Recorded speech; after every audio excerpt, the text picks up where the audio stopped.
Chapter 16. Horsing Around. Bryn woke up early in the morning, knowing she had chores to do. She raced to finish them.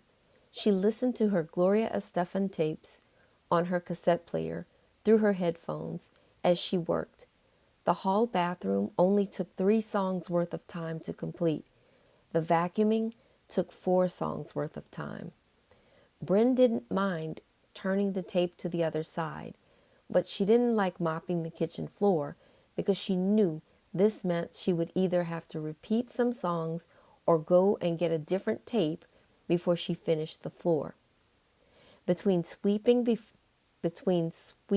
before she mopped and the actual mopping, this would take at least 8 songs worth of time. Bryn wondered where Brian was and how all of his chores were already done. Both of their parents' cars were clean, the garage was organized, and the game room was immaculate.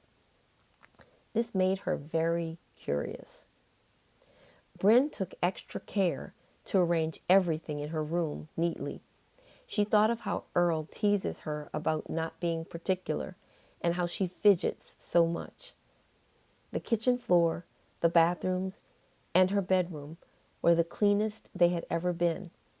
This excited her and made her want to go out to the stable to clean more. When Bryn arrived at the stable, she heard voices, but they were somewhat muffled. She thought she could understand a little bit, but did not believe what her ears were telling her. She was in absolute shock when she began to believe her ears. "Hi, Mrs. Benjamin." "Hi, husband." Could it be? No. Were those voices Brian and Shari? Bryn wondered. "Brian," Bryn shouted. "Shari? Is that y'all I hear in here?" Brian and Shari appeared from behind a haystack. They had been lying down in together, smiling from ear to ear. They each brandished cheap metal bands on their left ring fingers. "Wait, what am I looking at? Is this real?" "That's why your chores were done," Bryn questioned with doubt and confusion while she began prepping Toonie for a ride. "Yes, sis. We got married this morning by the Justice of the Peace, Judge Randolph, at the courthouse," Brian responded. Shari added, "We're sisters now, and you're going to be an auntie." This is so much at one time. My head is totally spinning. "Did y'all get married because of the baby and all?" Bryn asked. "Well, we want to be married. We're in love and all, you know." Then, when Shari said she's preggers, well, we want the baby to have a home and all, stated Brian. "No, I don't know. Y'all don't even have a home. You two don't have jobs or money or anything. Did either of you even finish the semester?" Bryn tried to exclaim calmly, but couldn't. "Hey, look, I'm not going back to school. I'm not a school person. Construction is where my heart is. Last summer, when I worked construction for my summer job, I realized it then. I gave college a chance because Mom and Dad asked me to. Plus, I was able to spend all my time with Shari. Shari is already enrolled in beauty school," Brian said adamantly. "Bryn, just trust us.